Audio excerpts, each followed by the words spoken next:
Hello everyone. आज हम इस सेट का सबसे लास्ट पार्ट करने जा रहे हैं। इसमें टोटल 20 क्वेश्चंस होंगे। ये एग्ज़ाम हुआ था 1 फरवरी 2021 को और ये आरआरबी का CBT 1 का क्वेश्चन पेपर है।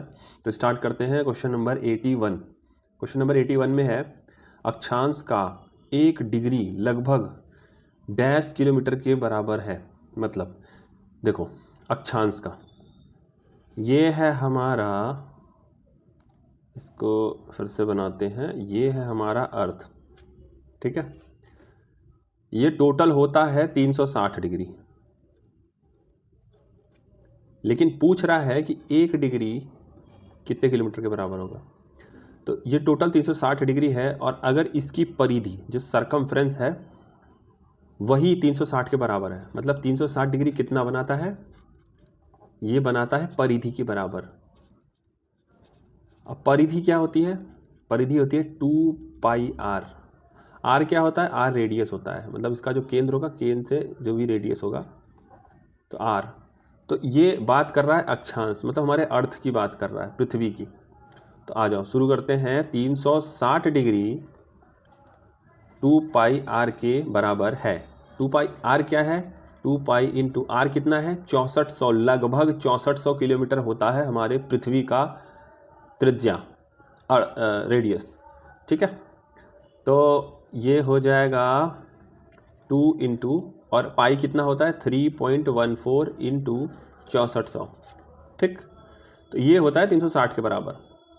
तो 1 डिग्री का निकालने के लिए 2 इंटू 3.14 इंटू 6400 भागे 360।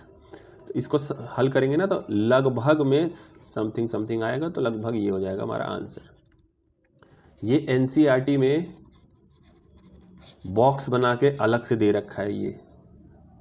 तो शुरू करते हैं। अब चलते हैं नेक्स्ट क्वेश्चन पे। Question number 82। क्वेश्चन नंबर 82 है, नवंबर 2020 तक प्राप्त जानकारी के अनुसार नीति आयोग के उपाध्यक्ष मतलब वाइस चेयरपर्सन कौन है? सबसे पहले देखते हैं, नीति आयोग बना था 1 जनवरी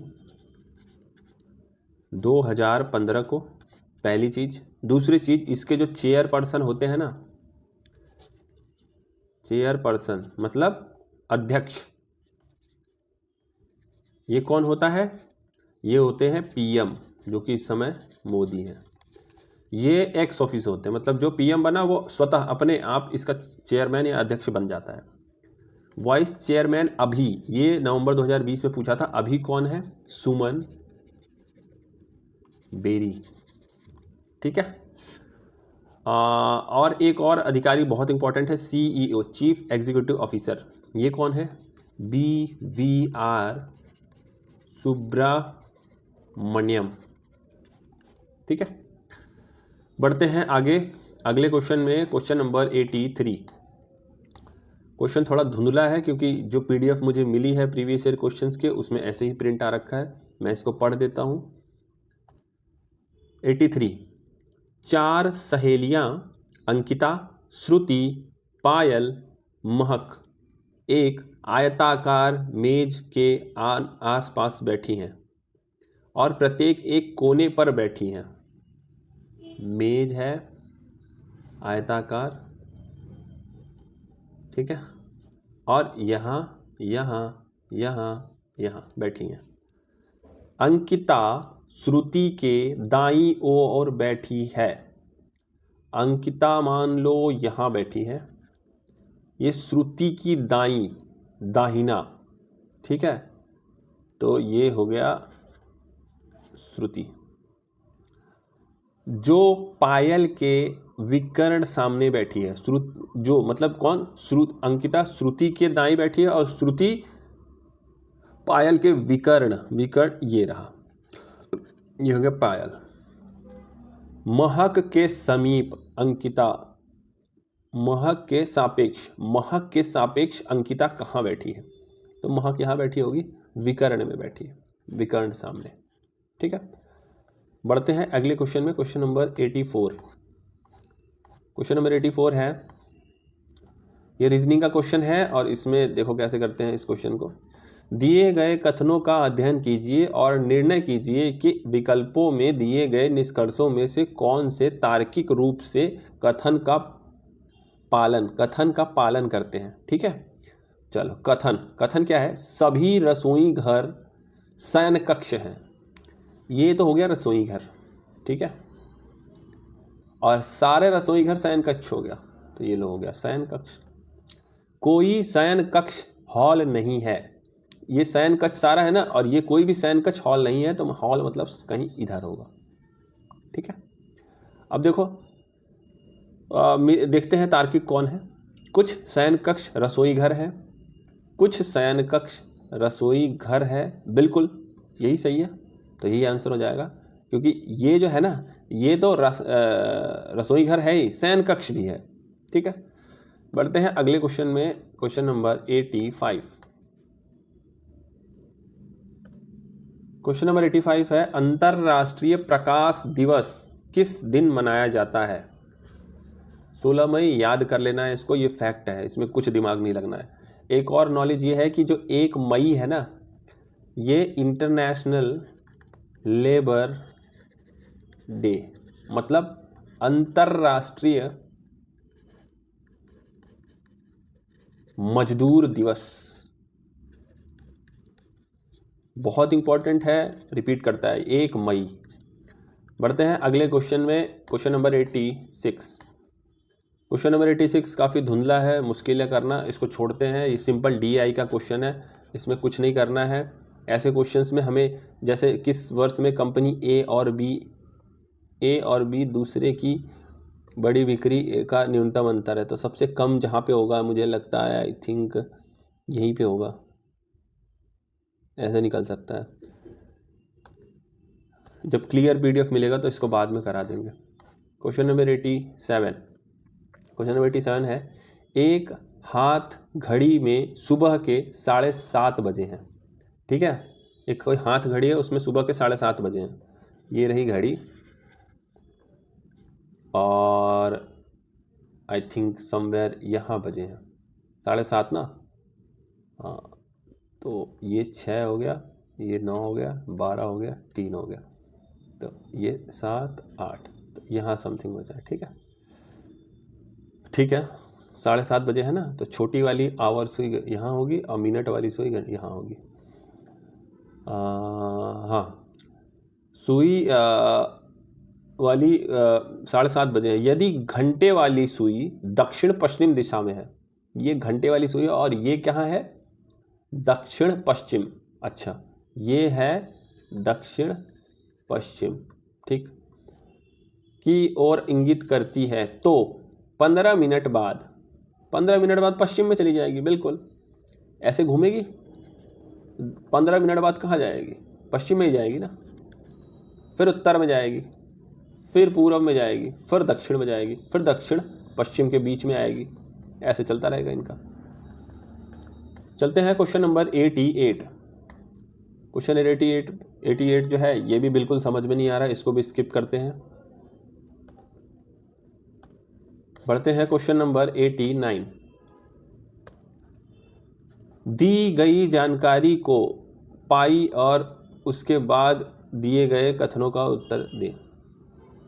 ठीक है, चलो शुरू करते हैं। ये 6 विद्यार्थी A, B, C, D और E में विभिन्न परीक्षाओं में भाग लिए हैं। ठीक है, ये है क्वेश्चन रीजनिंग का, और ये काफ़ी लेंदी क्वेश्चन लग रहा है, तो इसको ध्यान से करते हैं। 6 विद्यार्थी हैं, ABCDEF में विभिन्न परीक्षाओं में भाग लिए हैं। या तो C ने या F ने अधिकतम अंक प्राप्त किए हैं। देखो, अगर C टॉप किया है तो ये रहा C, 1 2 3 4 5। ठीक है, और अगर F टॉप कर रहा है तो ये सिचुएशन होगा 2 3 4 5। जब भी C ने अधिकतम अंक प्राप्त किए तो E ने न्यूनतम अंक प्राप्त किए। जब C अधिकतम प्राप्त कर रहा है तो E न्यूनतम प्राप्त कर रहा है। ठीक है, एक केस हो गया। और कहा गया, जब F ने अधिकतम अंक प्राप्त किए तो B के अंक न्यूनतम थे। F अधिकतम प्राप्त कर रहा है तो B के न्यूनतम है। ठीक, सभी परीक्षाओं में उन्होंने भिन्न भिन्न अंक प्राप्त किए। ठीक है, डी तो ए से अधिक अंक प्राप्त किए, डी ए से ऊपर रहेगा, लेकिन वे निकटतम प्रतिस्पर्धी थे। मतलब एकदम डी ए, ये कॉम्बिनेशन सेट है, जहां भी रहेगा ये इकट्ठा रहेंगे। ठीक है, ए ने बी से अधिक अंक प्राप्त किए, ए ने बी से, मतलब बी के ऊपर ही रहेगा अगर यहाँ रहेगा ए। ठीक है, अभी यहाँ बी आया नहीं है तो इस केस में तो तय हो गया। ठीक है, ये इधर होगा समवेयर कहीं। सी ने ए से अधिक अंक प्राप्त किए। ठीक है, मतलब अगर इसमें हम सेट करेंगे ना, अगर इस वाले में अगर दिए गए कंडीशन को सेट करेंगे तो ए होगा यहाँ, डी होगा यहाँ और सी होगा यहाँ। ठीक, ई और एफ भी अधिकतम निकटतम प्रतिस्पर्धी थे, तो यहाँ होगा सी और यहाँ होगा ई। अब ये हो गया ये केस। अब यही केस यहाँ बैठाते हैं। क्या बोल रहा है, ई और एफ भी निकटतम प्रतिस्पर्धी हैं, ई और एफ। यहाँ पे ई है तो ये एफ हो जाएगा। ठीक है, और क्या है, ए डी। ठीक है, ए सी, यदि सी ने पहला स्थान प्राप्त किया तो ए का स्थान क्या होगा, सी डी ए बी। ए ने बी से अधिक अंक प्राप्त किए। ठीक है, इसको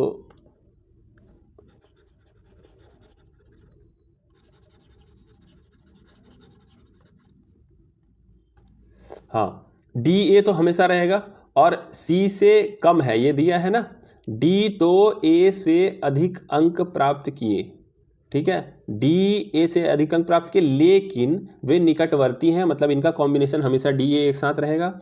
ए ने बी से अधिक अंक प्राप्त किए, ए ने बी से अधिक अंक प्राप्त किए, तो मतलब डी ए तो हमेशा रहेगा, ए ने अधिक अंक प्राप्त किए हैं तो ये बी यहाँ आ जाएगा। तो ये वाला ये सेट बन गया, ये वाला ये सेट बन गया। अब देखिए क्वेश्चन, यदि सी ने पहला स्थान प्राप्त किया, जब सी पहला स्थान प्राप्त किया मतलब ये कॉम्बिनेशन में नहीं चाहिए, क्वेश्चन के अकॉर्डिंग ये वाला कॉम्बिनेशन में चाहिए, तो ए का स्थान कौन सा था, ए का स्थान थर्ड था, तीसरा। ठीक है, बढ़ते हैं अगले क्वेश्चन में, क्वेश्चन नंबर 90। विमल और कमल पियानो और गिटार में अच्छे हैं। ठीक है, विमल और कमल किसमें है, पियानो गिटार। रीमा और सीमा, रीमा सीमा तीनों है। अच्छा, रीमा और सीमा हॉकी और गिटार, रीमा और सीमा किसमें है, हॉकी एंड गिटार में। ठीक है,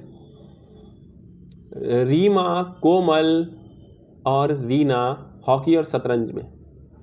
मतलब इसमें कितने कॉम्बिनेशन बन रहे हैं, एक तो विमल का, एक कमल का, एक बार इसको ना हम ऐसे करते हैं, विमल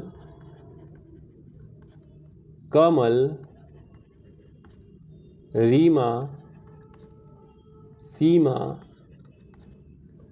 रीमा कोमल, कमल भी है कोमल भी है, और रीना। ठीक है, रीना और रीमा पियानो और बैडमिंटन में अच्छे हैं।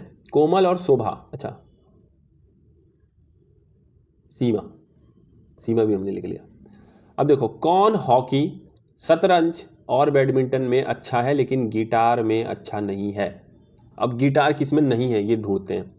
देखो, विमल और कमल गिटार, विमल और कमल नहीं होगा क्योंकि ये गिटार में है। रीमा और सीमा हॉकी और गिटार, रीमा और सीमा भी नहीं है हॉकी। ठीक है, अब आ जाते हैं रीमा कोमल और रीना, रीमा कोमल और रीना हॉकी और शतरंज में है, गिटार में नहीं है। ठीक है, तो यहाँ से रीमा तो ऐसे हमने काट दिया है, कोमल बच रही हैं और रीना। ठीक है, आगे देखते हैं, रीना और रीमा पियानो और बैडमिंटन में अच्छे हैं। कोमल और शोभा शतरंज और पियानो। ठीक है, तो हमारा आंसर कौन बच रही है? देखो रीना। रीना हॉकी और शतरंज में आ रही है, रीना पियानो और बैडमिंटन में आ रही है, गिटार में नहीं आ रही है। तो इसमें पूछ रहा था ना हॉकी, शतरंज, बैडमिंटन। अब देखो कोमल और रीना में मैटर फंस रहा है ना, तो देखते हैं कोमल और रीना, हॉकी और शतरंज, ठीक है, हॉकी और शतरंज, हॉकी शतरंज, ठीक। रीमा पियानो और बैडमिंटन, रीना और रीमा पियानो और बैडमिंटन, बैडमिंटन। लेकिन कोमल बैडमिंटन में नहीं है, कोमल शतरंज और पियानो में है, ठीक है। तो रीना हमारा बच रहा है आंसर, ये भी कट जाएगा, ठीक है। नेक्स्ट क्वेश्चन है क्वेश्चन नंबर 91।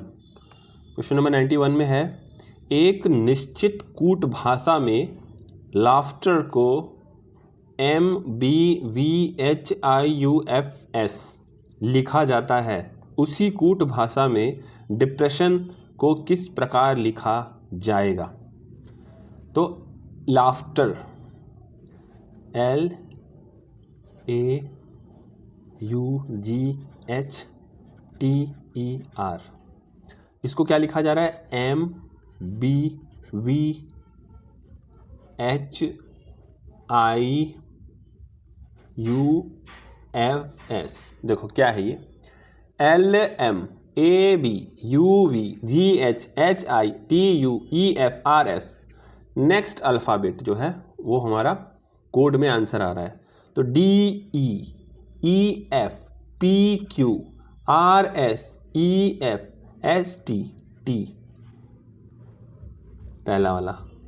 तो ये हो गया आंसर इसका। चलते हैं अगले क्वेश्चन में, क्वेश्चन नंबर 92।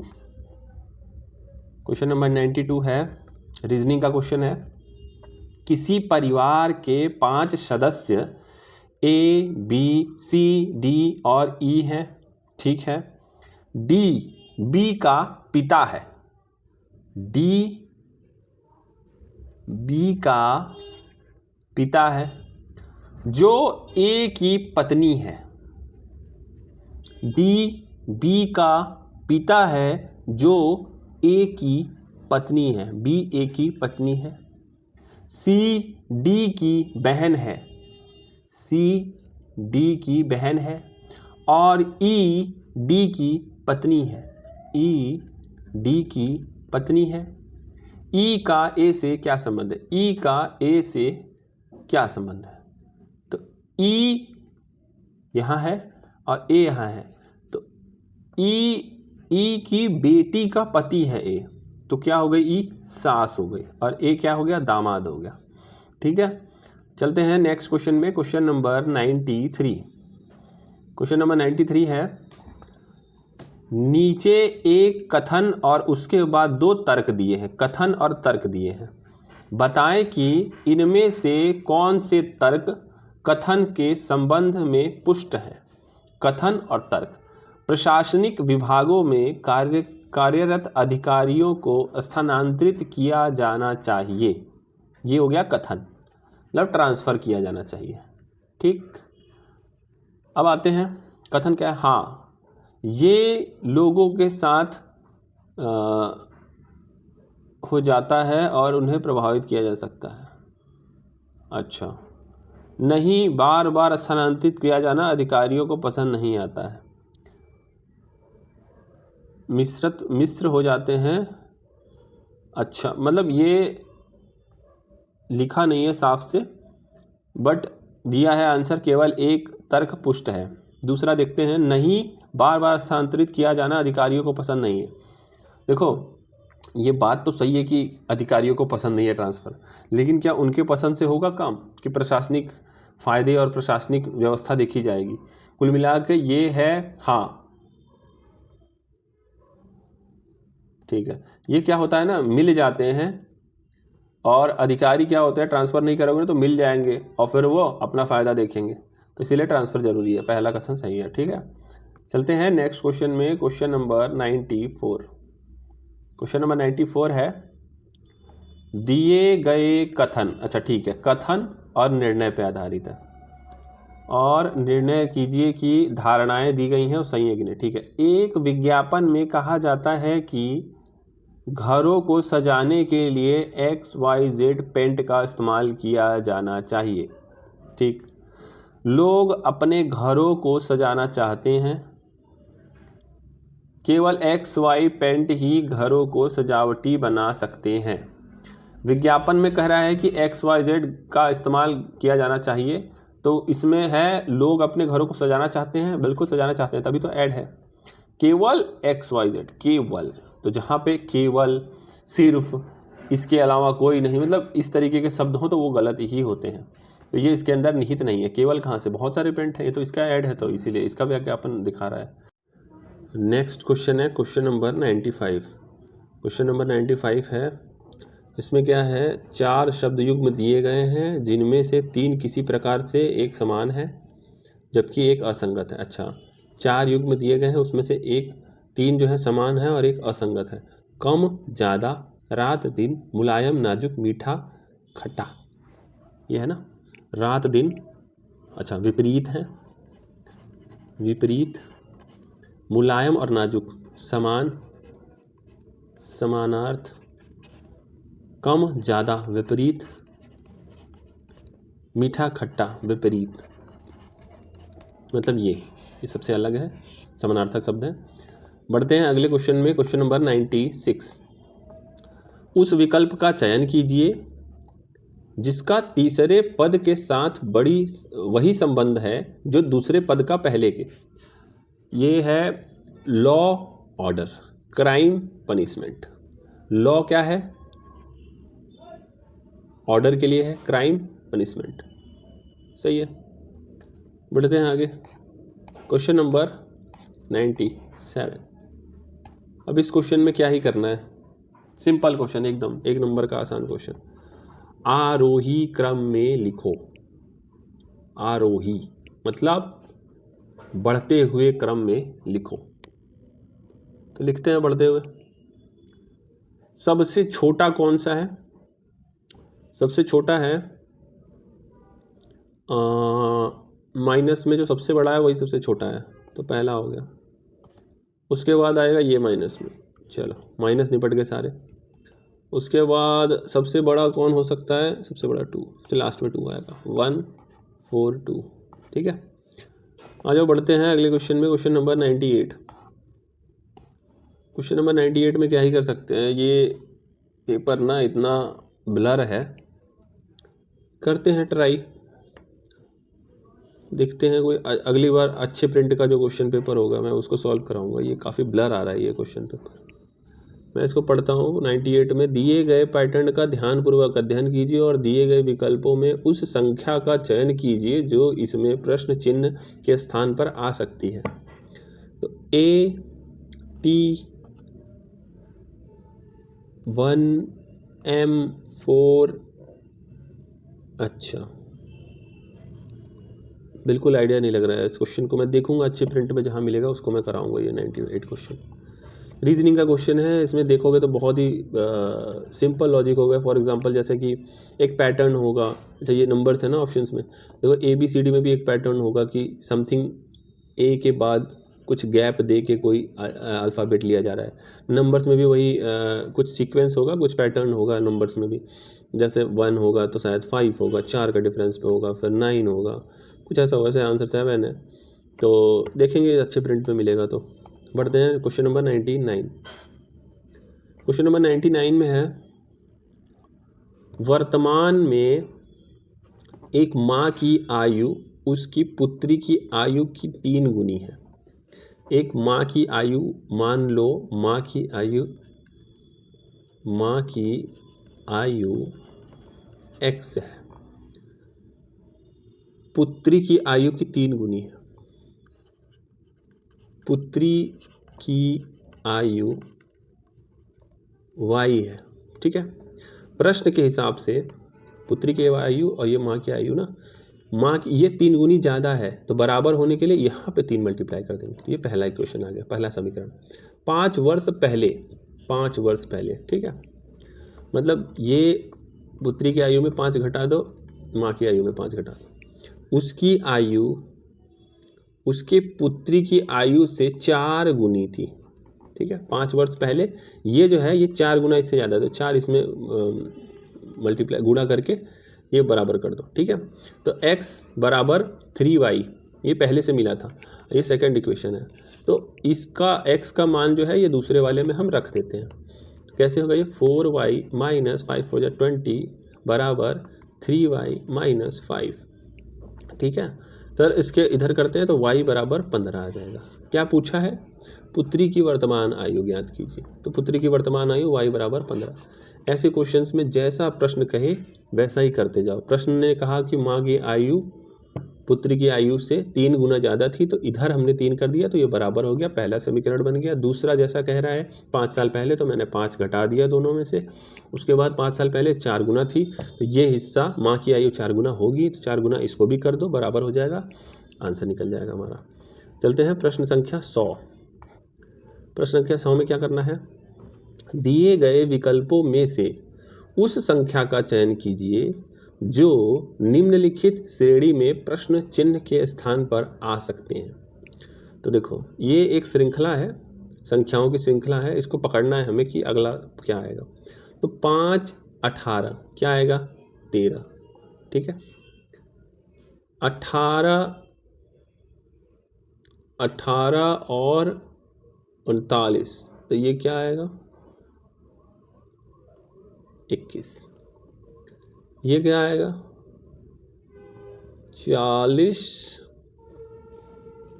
ये है क्या? ये 68 है क्या?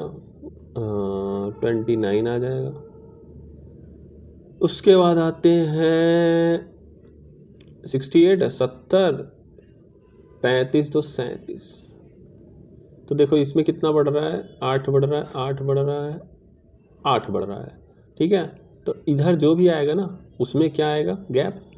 इधर आएगा 37 में 8 ऐड कर देंगे तो ये आ जाएगा 45, और फिर 45 105 में ऐड करना है तो आ जाएगा 150। देखो ये सीक्वेंस था ना, ये 5 से 18, 18 से 39, 39 से 68, 68 से 105, इनका अंतर पहले देख रहे हैं तो ये 13, 21, 29, 37 आ रहा है। फिर इनमें भी अंतर आ रहा है, पुनः क्या आ रहा है? 8 का 8 का 8 का। तो ऊपर वाले में जो है ना 8 का एक इक्वल अंतर आ रहा है, समान अंतर आ रहा है, तो 8 का ही अंतर रखते हैं, तो यहाँ से 45 उस हिसाब से आ जाएगा, और फिर 45 को 105 में ऐड कर देंगे 150 हो जाएगा। तो ये हो गया पूरा 100 क्वेश्चन का सॉल्यूशन। बाकी हम अगली बार अच्छा वाला क्वेश्चन पेपर लेंगे जो कि प्रॉपरली प्रिंट हो, क्योंकि ये प्रीवियस ईयर क्वेश्चन हैं और ये ऐसे ही मिल गए हैं, कईयों की प्रिंट ख़राब है, तो देखते हैं अच्छे वाले में। तो अगला सेट बहुत जल्दी।